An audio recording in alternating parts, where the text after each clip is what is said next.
Break Fix Podcast is all about capturing the living history of people from all over the autosphere, from wrench turners and racers to artists, authors, designers, and everything in between. Our goal is to inspire a new generation of petrol heads that wonder, how did they get that job or become that person? The road to success is paved by all of us because everyone has a story.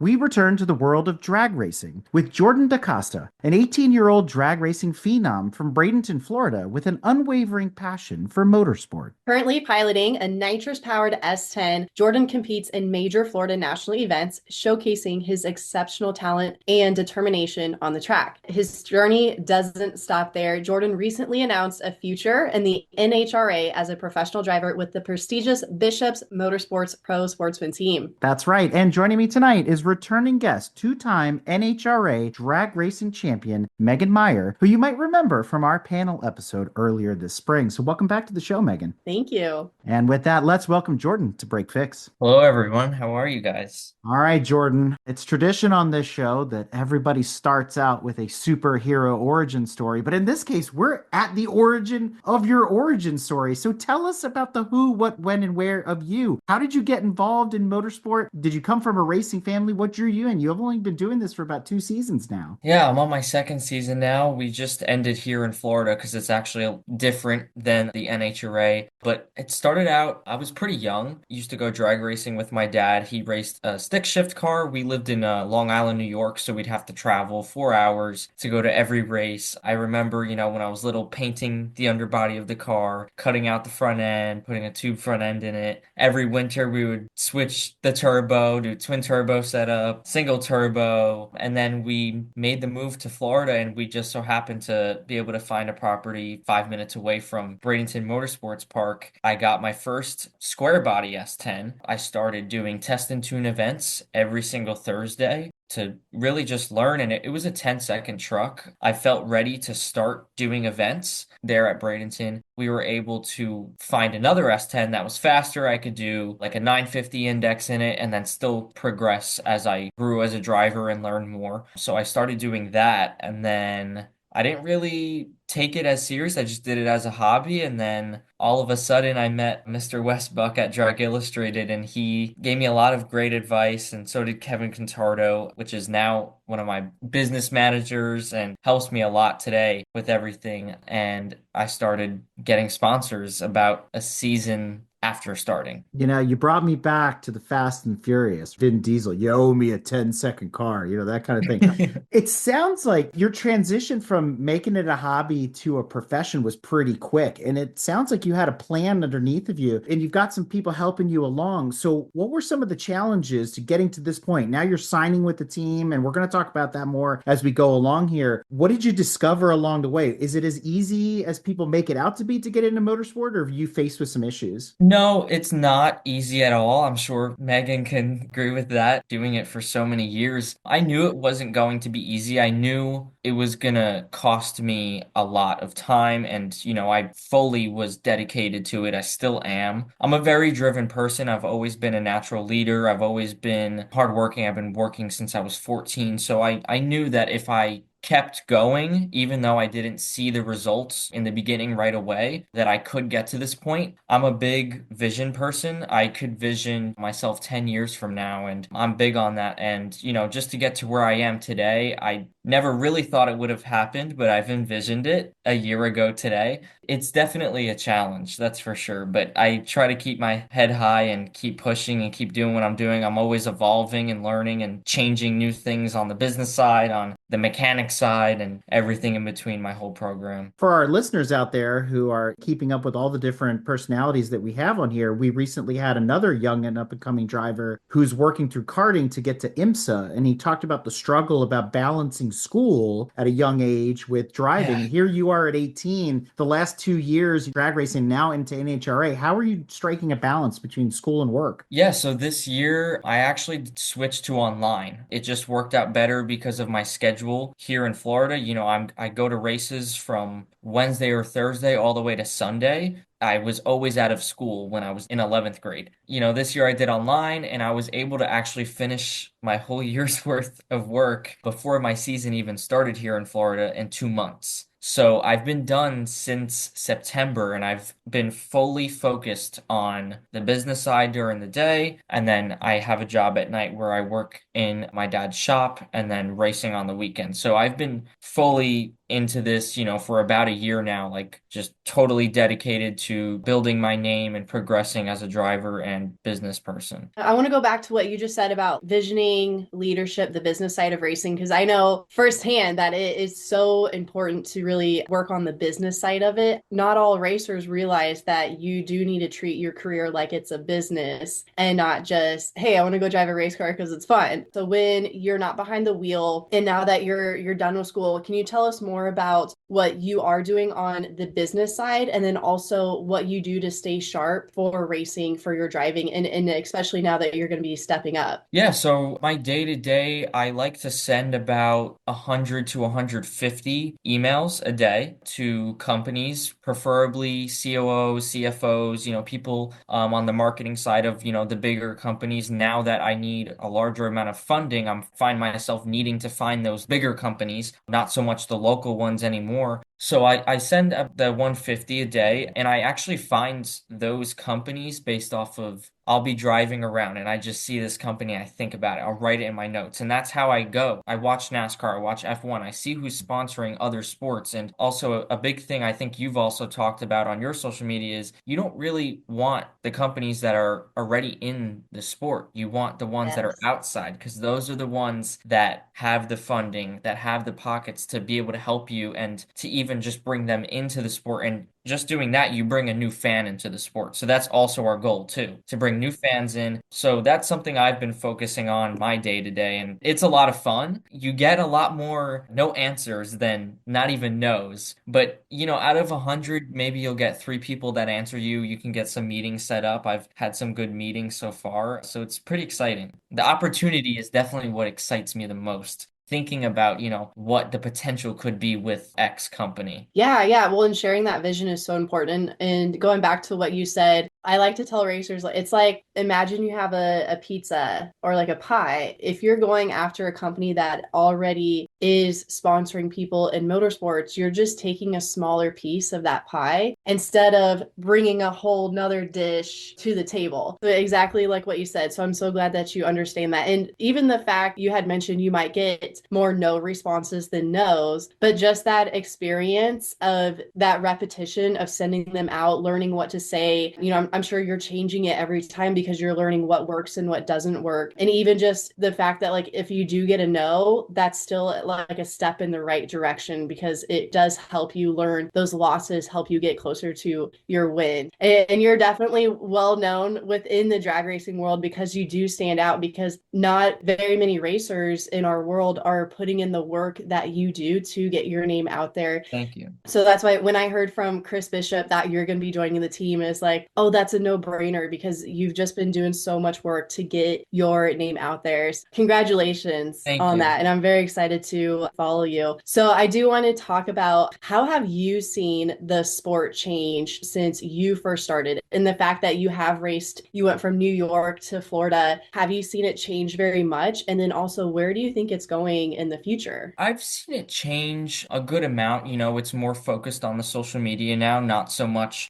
as what it used to be years ago and just driving. There's so much more marketing partners needed nowadays because everything just has risen in price. Even you see in NASCAR, they have new sponsors every single weekend. Sometimes you see that on drag cars too. It's just evolved so much in the past couple of years that we are bound to change with it. So let's switch gears here a little bit. Let's talk a little bit more about the finesse of drag racing because you hear different opinions about it, right? In terms of motorsport, some really awesome things going on. Like we talked talked about on the panel with Megan, gender parity and, a lot of young people in drag racing, which is absolutely awesome. But there's a lot of talk around, you mentioned Formula One is super popular, even sports car endurance racing. And, you take this turn like this and your entry speed and your exit cornering and how much did you try? And there's all these nuances to, let's say, road racing. And I think a lot of that is lost in translation with drag racing because it's such a short run, but it's so powerful of a run in that short amount of time. So what I wanted to do was kind of highlight how it is for you right now, because you're in the middle of it. If you talk to legendary drivers, if you talk to retired drivers, the old saying, the older we get, the faster we were. And again, some of this stuff is lost in translation. So can you kind of walk us through the day in the life of a young drag racer? What's it like for you? What's it like being at the starting line and all that adrenaline and the car prep and everything that goes into it? Yeah, I'm an overthinker, and in the mornings, like on any race day, so like Thursday, you have your qualifying, Friday you have your qualifying, then sometimes in my case it's elimination Saturday and goes into Sunday as well. I like to get there early. I'm always first. I love the trailer organized. I like to have all my merch set up. I'll go in early before my parents and my other part-time help comes in and helps me. So I'll come early, set up. I like to sit in the car in the lanes a lot earlier than most do because I like to just sit in the silence and kind of think about my run and what I want to focus on in that run, see where I need to improve, let go of the button different, try something, new. Like right now, we just did a lot of changes to my car, so I had to learn how to drive on a radial tire, which is a lot harder than slicks.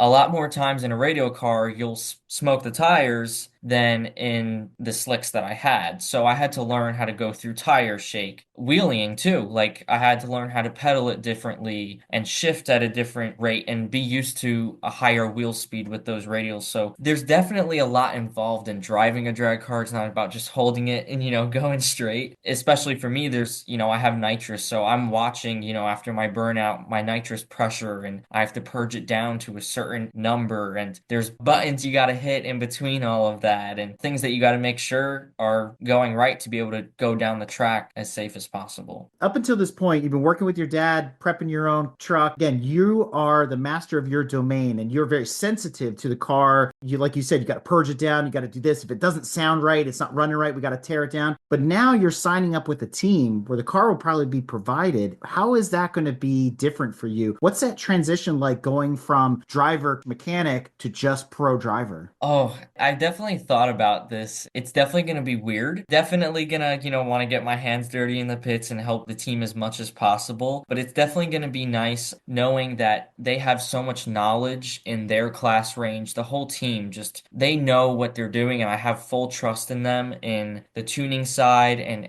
everything, even their coaching. They're going to be coaching me a ton because it's a total new avenue and class I'm going in. I'm going to be driving 3 different classes for them in my first race. So it's definitely going to be a huge learning curve for me. I'm excited to be able to go there, and I have to fly in because they're actually in Minnesota. So I have to fly in a day early and then fly out a day after because I still want to help them, bring everything back and go to their headquarters as well. Other disciplines of motorsport, even the roundy round stuff, road racing especially, there are practice days. Do you get that opportunity in drag racing? Do you get to practice with the cars before? Yeah, so my divisional races I'm doing with them, I think our Friday races are practice days, but because it's an NHRA divisional race, I actually have to relicense in all of their cars. So I'm actually flying up there for a week, the beginning of next month, to meet the team because I haven't even met them. I haven't been to their shop or anything. Meet them, start to learn how to drive the cars and license 3 different cars so that I'm prepped and ready to go for my first race and not have to worry about licensing on that Friday test day and 3 classes and try to, scram that in the schedule. Are you nervous? I am nervous. I've never traveled to a drag race and just raced by myself. I've always had, my dad with me and my parents there. So it's definitely going to be different, but I'm also a very independent person. I'm very excited. I'm definitely counting down the days until I get get there. I can speak from Chris's experience because that's how we run our program is we provide the cars, the team, and we just have the drivers fly in and show up. I have worked closely with Chris before in the past, and I know he has trained multiple drivers. So he knows what he's doing. He is a professional. So it's like the best team, I think, out of all the NHRA that you could race with. And yeah, it is so important that you do come in early and like you get to know the team, get to know their setup, learn how they organize their stuff, like what you had mentioned, even just going to their headquarters, because sometimes we do get drivers that go through our program and they don't put in that extra effort. They end up being the ones that stay with us for the shortest amount of time. You could tell like they just don't have that much passion and drive for it. Clearly you do. So I feel like you're going to be very successful with Chris and his team. Thank you. So yeah, you're welcome. So what do you think will be the most challenging moment for you going from radials in a drag truck to super street? I'd say just driving a car. It's totally different than a truck.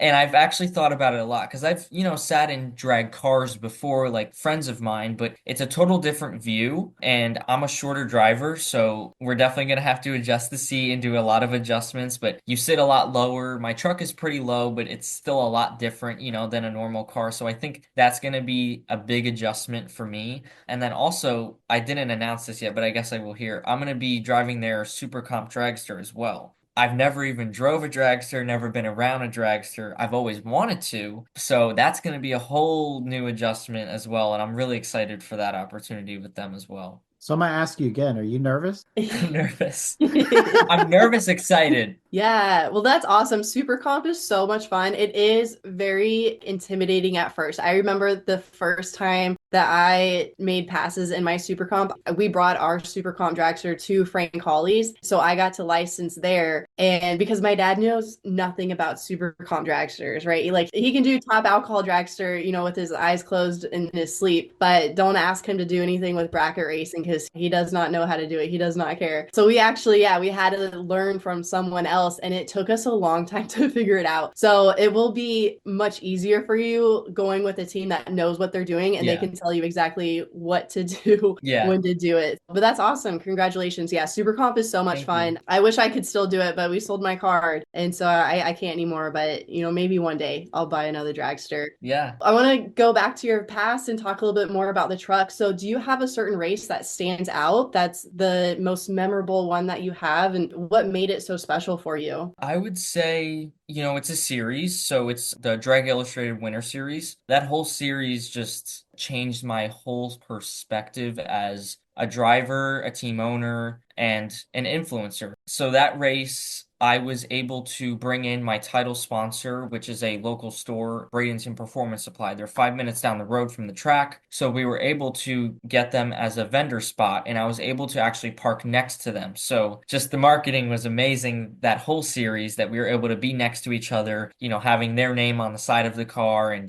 their little storefront, at the track there. I was able to actually park on the Pro Mod side, and I was the only index car on that side. So I got to be next to Kai Kelly. I was across from Stevie Fast Jackson. I was next to Erica Enders, Antron Brown, all the big names and the stars. And, they actually came up, talked to me, gave me advice and, telling me I have a cool setup and all that cool stuff. So it definitely inspired me, and to see the humbleness from all the other drivers. But another thing that kind of stood out to me was I started making these hats that say JDR for Jordan DaCosta Racing, and I sold out of them every single race. So then what I started doing, because I realized there was traction from it, I started making sweatshirts and shirts and selling that. And then I also made a marketing table for all of my sponsors that may have business cards, or like a lot of my other brand deals like Dream Giveaway or Racers Club. We have coupon codes and stuff like that. And I saw a big progress from that. It definitely opened my eyes to it. And also, even because I'm not one of the stars of that series, I'm not in a pro mod, believe it or not, I had people asking for autographs and stuff, and it felt, really cool, and it just pushed me to,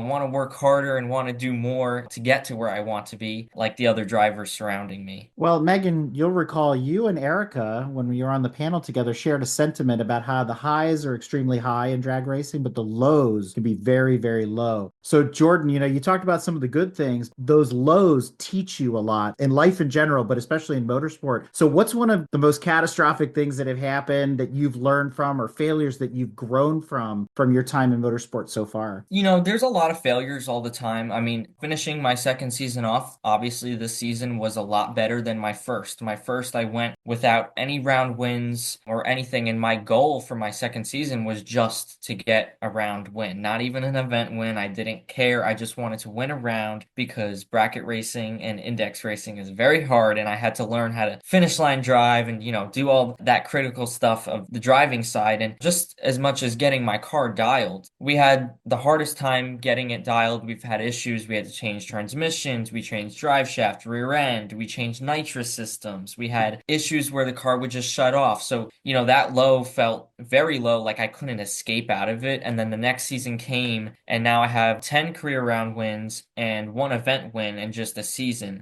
It went from really low and, not giving up, but still feeling bad about it, to going into the next season trying to be positive and then doing pretty well. So I'm happy with this last season. That brings up another good point. You're rubbing shoulders with some big names and you're making your way. You're just starting out. So when you look over the history of drag racing and NHRA and you're talking to these people and listening to their advice, what do you think separates a good drag racer from a great one? The good ones are great drivers, but the great ones are great drivers, business people, marketers, and they could do just about anything, not just the driving. Because the driving is great, but we're also, like Wes Buck says a lot, with Drag Illustrated, we're characters. We're the stars of the show. We need to kind of show that off. And now that everything has evolved in the past couple of years with social media, we need to follow that trend. Let's start vlogging. Let's start a podcast. Let's evolve with the sport. So the great ones evolve, the good ones just stay driving. That's really good advice. And it's so true. And I share that online too as well, because you kind of see the ones that just they stay stuck in their ways. And then over the years, they just kind of fade off. And then new talent like you come in. So speaking of Wes, what has been some advice that Wes has given you, or Kevin, that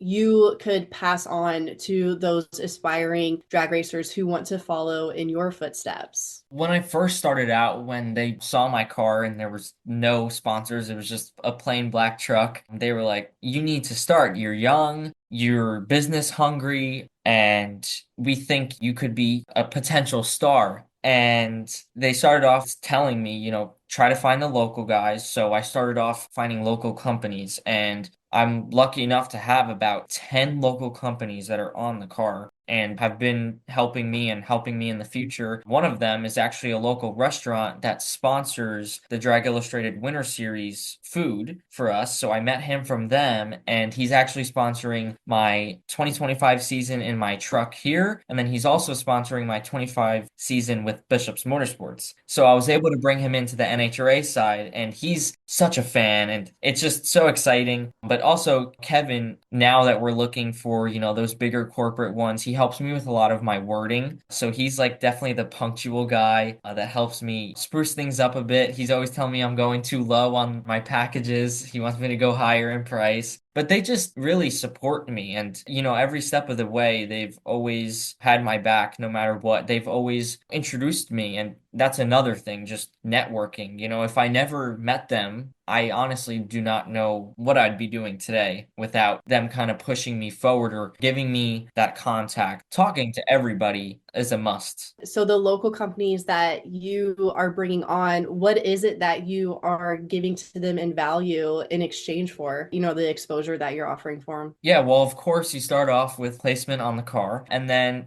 some of my other deals are more so, I guess, ambassadorships. You promote them on social media. Another perk of, having them local is I offer, when they go to car shows, to be featured in the car shows with them, to go to all their brand events and stuff like that, and kind of speak out and do a lot of community engagement, which helps a lot with their sales. And I also try to help a lot of my companies that I'm with try to get into the track as a vendor, depending on, what business they have. For instance, a local company we have here is Steel Supplements. Their also parent company is Omni Energy. For the past 2 years of the Winter Series, they've been the official energy drink of the Winter Series. So I gave that connection to them. So you also want to connect them to other things that can help grow their brand other than just a name on the car and posting social media stuff as well. All right, Megan, let's turn the table. What advice would you give Jordan? You are so far ahead of other racers. That's what everybody says, but I could have it my way. I'd be a pro tonight.